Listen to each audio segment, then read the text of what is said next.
If American filmmaker Stanley Kubrick is not the greatest director of all time, as many critics believe, he's certainly one of the most mysterious.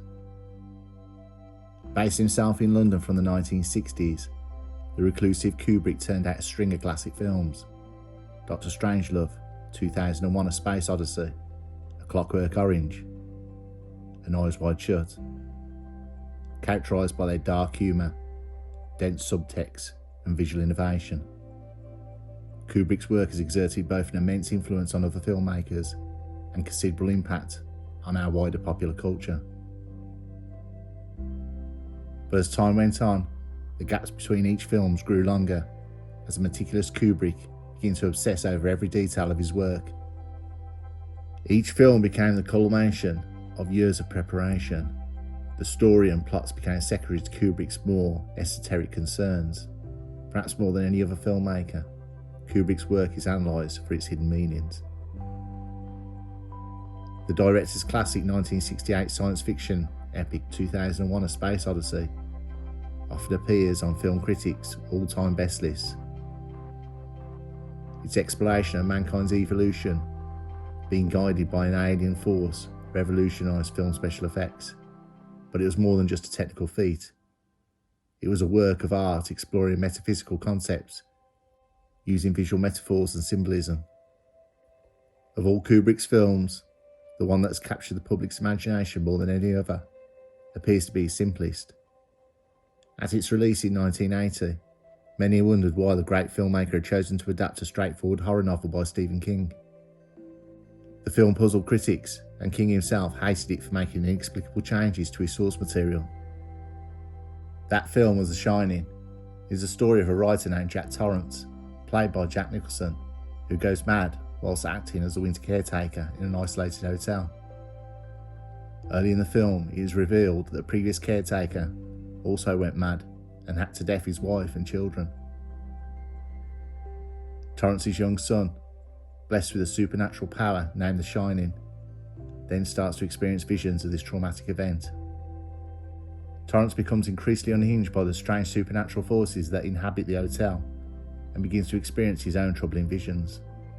Eventually, he loses his sanity entirely and attempts to follow in his predecessor's footsteps and murder his wife and child with an axe. For anyone who has read the book, it's easy to see why the author was unhappy with the resulting film. It only replays lip service to the basic plot of the novel and makes many often minor plot changes for no obvious reason. Most of King's thematic concerns are also discarded, much to his annoyance. Kubrick appeared to be using the shell of the story to serve a more impenetrable and arcane purpose. As common with many Kubrick's films, The Shining has undergone a critical reassessment in recent years. Often dismissed in 1980 as a curiously flat and unscary film, many critics now regard it as a uniquely unsettling masterpiece of the horror genre. At the same time, a number of commentators have begun to explore the hidden meanings of the film. The Shining has since become the most analysed film of all time, its intricate subtext attracting a variety of readings. Clearly beneath what remained of Stephen King's book, there was some kind of other narrative, but what exactly was Kubrick trying to tell us?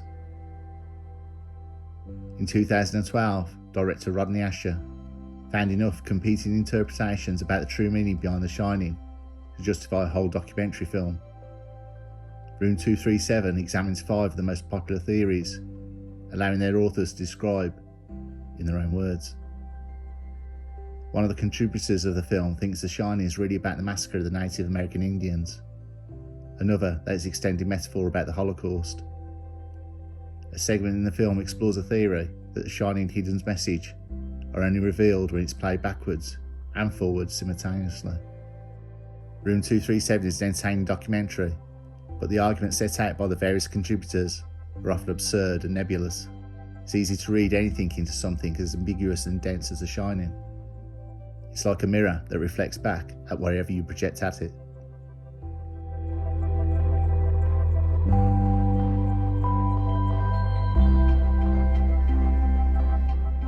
The other problem with most of these theories is there would be no reason for Kubrick to hide them in a horror film about a haunted hotel.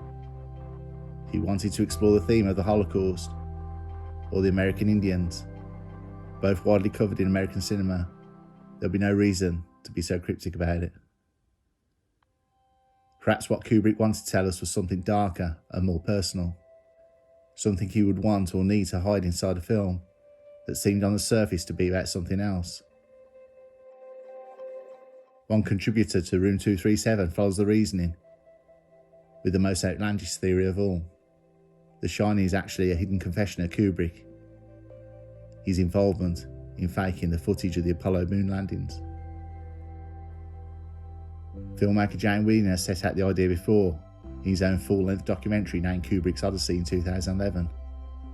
It is based on a pre-existing conspiracy theory that Kubrick was approached by NASA during the production of the 2001 in the mid-60s to help them fake the footage of the Apollo 11 mission as a failsafe in case the astronauts did not make it to the moon. Widner also believes that Kubrick used the state-of-the-art special effects he developed for 2001 to help NASA fake footage of the first moon landing. Racked with guilt about the deception, he decided to put a screen confession about what he had done in The Shining. Widner's idea has become an extremely popular and widely disseminated conspiracy theory on the internet, inspiring countless YouTube videos and websites. But it is really two separate theories, and Widner's connecting of them is highly speculative. We clearly do not have to believe the footage of the Apollo landings were faked, or that Kubrick did the faking, to believe he put references into them in The Shining. There could have been a variety of other motives for doing so. The question is, are the references there at all, or is it an overactive imagination of those confounded by Kubrick's Byzantine filmmaking style? That there is at least one reference to Apollo 11 in The Shining is beyond much dispute. It is not in the book, and like several other important parts of the film, it is an addition Kubrick made himself for reasons not entirely clear. At the 20-minute mark, Jack Torrance's young son Danny is seen playing on a richly patterned carpet in one of the hotel corridors. Sensing something is drawing him to room 237, he rises up to reveal he's wearing a jumper with the Apollo 11 rocket knitted to its front. Stanley Kubrick is widely regarded as one of the greatest film directors of all time and a master of visual metaphor. The connection between Danny and the launch of the Saturn V rocket to the moon was deliberate, but to what effect? Some critics have attempted to fit this curious moment into the film's conventional narrative, but it doesn't seem to serve any obvious purpose in the story. For proponents of the theory, this sequence was merely the most obvious of the whole string of Apollo references in The Shining, enough for them to be both deliberate and meaningful. This was Kubrick, they argue, a man with a track record of using cryptic symbols in his films, from 2001, A Clockwork Orange, right up to his final works, Eyes Wide Shut. Nothing was put on the screen by chance. Does The Shining contain a secret message about the Apollo moon landings? And if so, what was the purpose?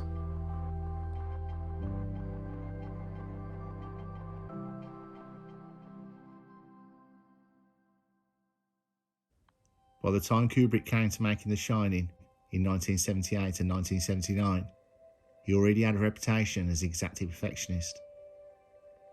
But the shoot of his version of Stephen King's novel would become notorious for both the treatment of the actors and the vast overrun of his schedule.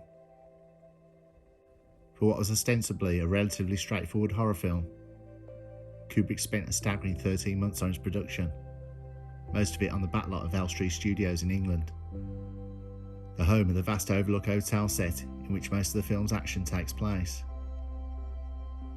For some reason, it seemed particularly important to Kubrick to get this one absolutely right, and the film would become legendary in the movie business for the number of takes used for even the most mundane of scenes. The film's lead actors, Shelley Duvall and Jack Nicholson, were often pushed close to breaking point by Kubrick's insistence on the filming the same scenes dozens of times. The director forced his actors to perform one famous moment in the film, the confrontation between an unhinged Jack and a baseball bat wielding Wendy, an incredible 127 times. With both of them close to tears at the endless repetition of the same lines, often for little or no obvious reasons. Duvel in particular suffered a great deal during the film's production. Kubrick's treatment of the 29-year-old American actress was little short of bullying.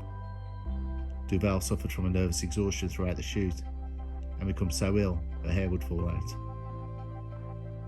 Was Kubrick so unconcerned by the welfare of his actors, or was the obsessive refilming of the same scenes more about capturing important and perhaps fleeting details in the sets, the backgrounds, the props and the framing?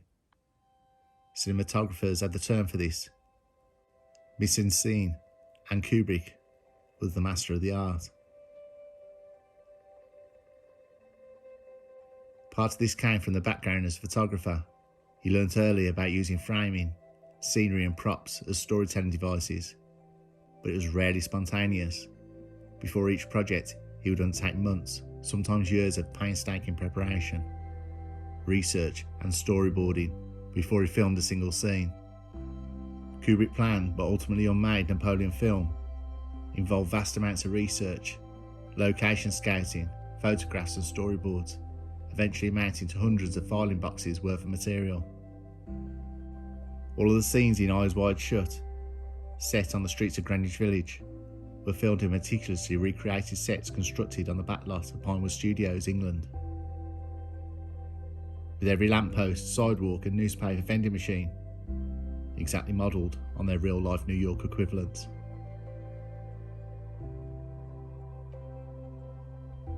On this last most mysterious of Kubrick's films, he went as far as personally overseeing the design and placement of every set prop and costume, right down to the furniture and even the colour of the walls. With the degree of preparation and control Kubrick had over his work, it's hard to imagine anything in his films was there by chance. A director like this doesn't film something 100 times or more unless everything that he has is capturing in the frame of his camera has a purpose. With most other filmmakers, the kind of strange allusions and references we see to the moon landings in The Shining could easily be dismissed as chance. Or simply peripheral dressing that has no real meaning. Knowing what we do about Kubrick, it's much harder to make the determination. But before we take a closer look at The Shining itself, it may be worth a brief review of some of the acknowledged hidden messages in some of Kubrick's other films in way of comparison.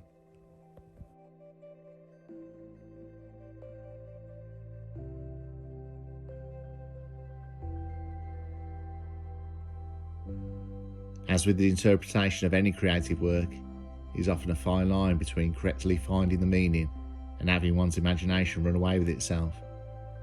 In 1964, shortly after the release of his film Dr. Strangelove, Kubrick made a rare acknowledgement that somebody had correctly found that line. Responding to a fan's letter, the director congratulated them on finding the hidden references in the film that seemed to have eluded the professional critics. Had they simply missed the obvious, or were they afraid of looking silly for seeing things that weren't there? Perhaps of all the director's film, the most overly vague of subjects is 2001. As its release in 1968, the film became a favourite of the counterculture generation. The film chimed, with many at the time, as a message to mankind about expanding human consciousness, although its many depths are still debated to this day. As an essentially visual filmmaker, Kubrick always preferred to remain ambiguous in his statements about the meaning of his films. About 2001, I don't like to talk about 2001 too much because it's essentially a non-verbal experience. It attempts to communicate more to the subconscious and to the feelings than it does to the intellect. I think clearly there's a problem with people who are not paying attention with their eyes. They're listening, and they don't get much from listening to this film. Was this the same principle Kubrick followed when making The Shining? Was the literal meaning of the story a caretaker who goes mad looking after a remote hotel not what this film was about at all? Do we need to look more rather than listen? 1971's A Clockwork Orange, a film about psychological conditioning and mind control, with Illuminati and Masonic symbolism, got somewhat overshadowed by the tabloid controversy over its violent content. Kubrick even hid the all-seeing eye atop a pyramid in its poster to hint as much. The director's last film was Eyes Wide Shut in 1999, a strange, disturbing work tackling themes of obsession and identity and featuring a sinister secret society. Some believe this was Kubrick's attempt to reveal dark truths about the establishment and their corruption. Eyes Wide Shut appears to be a kind of culmination for Kubrick, a film where almost everything lies beneath the surface and nothing appears to be what it seems. The scope of the film warrants an entire separate article in itself, and indeed many books have been written attempting to decipher what the director's last and most mysterious work is really about. 4 days after he completed Eyes Wide Shut, Kubrick died of a massive heart attack, prompting inevitably conspiracy theories that he'd been killed by the very sinister forces he seemed to be trying to expose in the film. Whether coincidence or not, Kubrick himself might have appreciated that death came exactly 666 days before the dawn of the new millennia, on January the 1st, 2000. The disclaimer here is, of course, not to get too carried away and see things that are not there. John Lennon famously deliberately put meaningless, nonsense lyrics into the Beatles' songs because he enjoyed the incredibly elaborate theories their fans would spin about their hidden meaning. It's hard to imagine Kubrick himself would not have done the same. But with all this in mind, is there more than meets the eye to Kubrick's only foray into horror?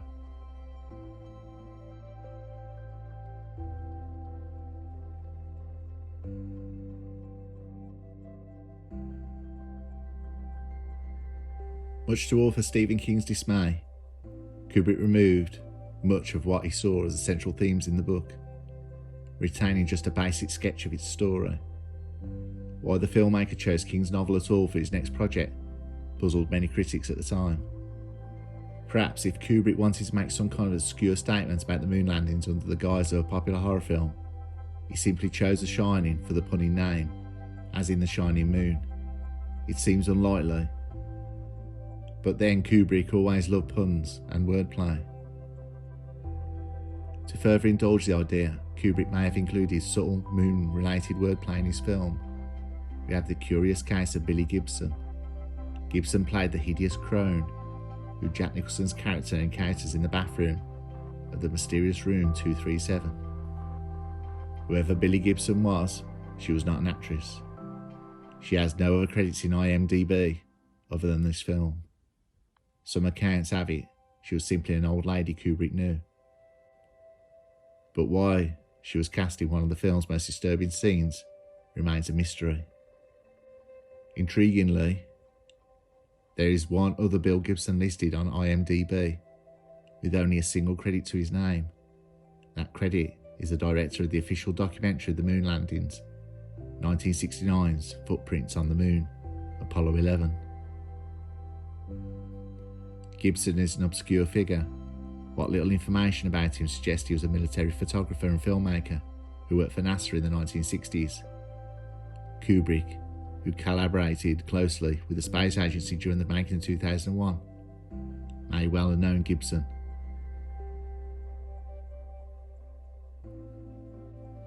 The Shining, in which the crone appears, is a culmination of unmistakable visual metaphor for the Apollo 11 mission. Could the casting of an unknown actress in this part with the same name as the director of Footprints on the Moon really have been a coincidence, or was it mischief on the part of Kubrick? The theories presented in the film Room 237 and the work of Jay Weidner range from speculative film criticism to outrageous conspiracy theories, but Weidner's work in particular is in some use to us in search for further moon clues.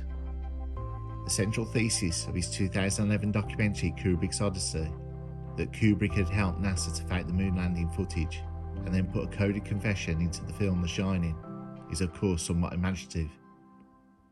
But some of the evidence Weidner presents is nonetheless intriguing, whatever Kubrick's true motives may have been.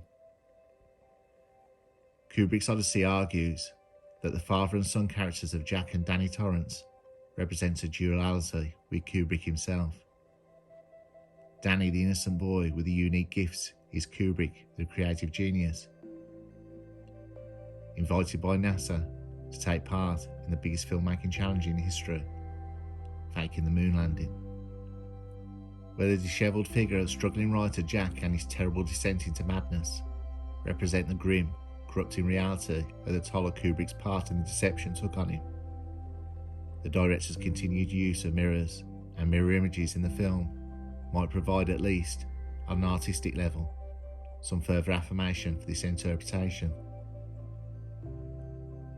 The long gaps between the projects and its reclusive nature had long prompted rumours that Kubrick had gone mad. Had the director hidden from the world because the guilt and paranoia of his role in the deception had become too much to bear? And was the madness of Jack Torrance Kubrick's coded allegory for his torment? The theory that The Shining as a mirror narrative of the Apollo program starts with a scene near the beginning of the film where Jack is interviewed for the caretaker's job at the Overlook Hotel by its manager, Stuart Ullman, played by Barry Nelson. Wiedner argues that the hotel manager represents John F. Kennedy, the manager of the USA, when as president in 1961 he initiated the Apollo program. Behind the hotel manager character in this scene is a windowsill representing a stage, and on that stage is a statue of an eagle, being the name of the lunar lander. Does this scene represent a real event in Kubrick's life, when he was approached by the US government to participate in the filming of a fake footage of the Apollo 11 moon landing? Chronologically, Apollo followed a program named Gemini. In the film, Jack Torrance and his son replace a previous caretaker and his two daughters at the residence of the hotel during its off-season. If Jack and Danny represent Apollo, then it certainly seems to be apt that a man with twin daughters would represent Gemini, the star sign represented by the twins. That this is more than a coincidence is suggested by a change Kubrick made to the book. In the original novel, the previous caretaker's daughters are two sisters of different ages, whereas Kubrick's consciously cast the parts as identical twins in the film, hiring identical twins, Lisa and Louise Burns, for the roles. Jack's descent into madness is finally revealed in one of the film's most famous scenes. After typing away for hours in the hotel's vast cavernous central hallway, Wendy discovers all her husband has written is the phrase, "All work and no play, make Jack a dull boy," thousands of times. On Jack's old-fashioned Adler typewriter, the characters of lowercase l and 1 are the same. Indeed, on old typewriters, they're often the same key, hence the phrase equally reads A11, A11, work and no play, make Jack a dull boy. Is this yet another strange reference to the Apollo 11 missions? Hence the phrase equally reads A11, work and no play, make Jack a dull boy. Is this yet another strange reference to the Apollo 11 mission, and even Kubrick's part in it? In the terms of this theory, the film's pivotal scene is the extended sequence involving Jack's young son Danny, which looks very much like a visual allegory of the Apollo mission itself. Danny, who according to Jay Wiedner represents the idealistic side of Kubrick that agreed to fake the moon landings for NASA, can be seen playing on the floor of one of the hotel's corridors. From the gaudy 70s carpeting on the corridor looks, with its hexagonal patterning, long like aerial photographs of Saturn's V rocket launch pad, agitated by something in one of the hotel's many empty rooms. Danny slowly rises to his feet, revealing he's wearing a knitted jumper featuring Saturn V. Clearly, this is not some incidental costuming in detail. Kubrick, a master of visual storytelling, can only be deliberately echoing the takeoff of the Apollo 11 mission in this sequence. The question is why? It doesn't seem to fit into the rest of the story, and whilst it's always possible Kubrick did this simply because it looked interesting, it seems at odds with most of this calculating of the filmmaker's style. After rising to his feet, Danny then proceeds slowly, as if mimicking an astronaut, across the corridor to one of the hotel rooms, specifically room 237. If the metaphor is still intact, this room must represent the moon itself. Could there be some clue in the number 237. In King's novel, this room is actually 217, but according to Kubrick's Odyssey, this was changed to 237 in the film, as Kubrick intended the room to be a hidden reference to the moon, which is 237,000 miles away from Earth.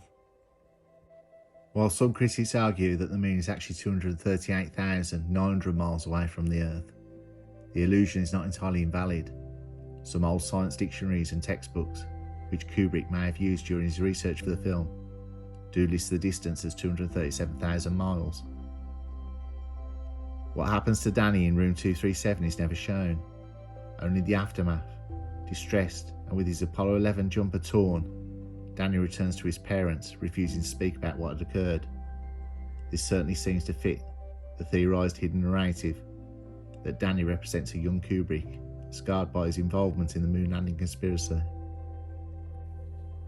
But even if this is not the case, it's hard to escape the impression Kubrick is trying to tell us something in this sequence. Some of the visual parallels are just too strong. Exactly what, of course, is very much open to interpretation. The whole Apollo takeoff portion of the film concludes with Jack returning to room 237 to investigate exactly what had harmed his son. It is here that he encounters the old crone, played by mysterious Billy Gibson, and his spiral into madness accelerates, ultimately leading him to attempt to murder his wife and Dana. Other more tenuous visual references to the Apollo program are perhaps worth briefly mentioning. The large native totem murals that hang in the grand hallway of the hotel look decidedly like Saturn V rockets. Whether coincidence or not, the film's chilling sequence where rivers of blood seem to spill out the lift shafts also bears a strong resemblance to a red-hued version of the Saturn V's fiery launch sequence. The Shining ends with one final historic moon reference.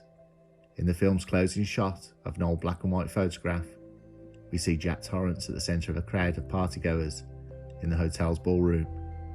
The photograph is, puzzlingly, labelled 1921, and how Jack could be present in a picture taken before he was born is not explained.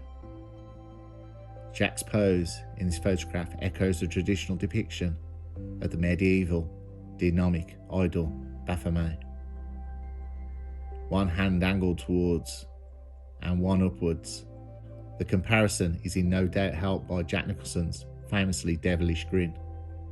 Baphomet features heavily in Masonic symbols, and he was said to be worshipped by the Knights Templar.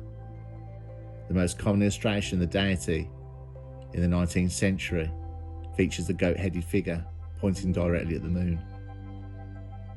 If we accept that there are references to Apollo and the moon landings in The Shining, the obvious question is why? Speculation that Kubrick was involved in the faking the Apollo missions is not new. Skeptic Bill Kaysing suggested the idea as early as 1970s, as one of the world's most prominent directors had recently made a science fiction film. With pioneering special effects, he would always look like a candidate for the role.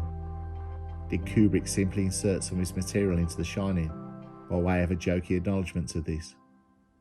He may have found the whole idea he was involved in such an outlandish undertaking amusing, and wanted to tease conspiracy theorists further by giving them more material to work with.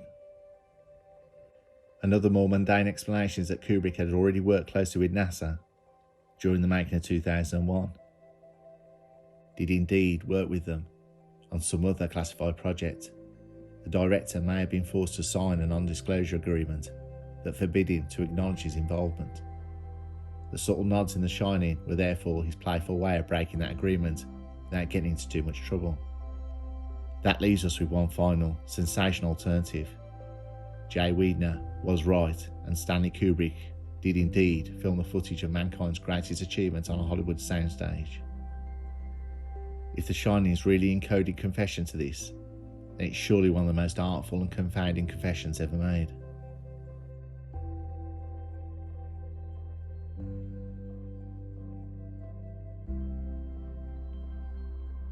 Critics argue that the often surreal nature of Kubrick's work inherently lends itself to a kind of far-out analysis given to it in documentaries like Kubrick's Odyssey and Room 237. Room 237 itself is ample proof of this. Dozens of other theories have been posted over the years on the internet and in books of film and film criticism. Several key aspects of the theory expounded by Kubrick's Odyssey have been questioned by skeptics, not least the identification of Room 237 with the moon. The idea that Kubrick changed this from 217 to 237 in order to represent the moon looks to be overreaching in light of Kubrick's own explanation in an interview at the time of the film's release.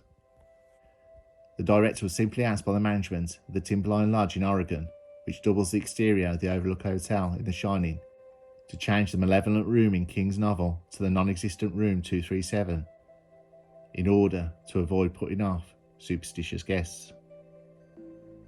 Of course, even if this is true, and we must remember Kubrick is also denied that hell was a sly joke at the expense of the computer giant IBM.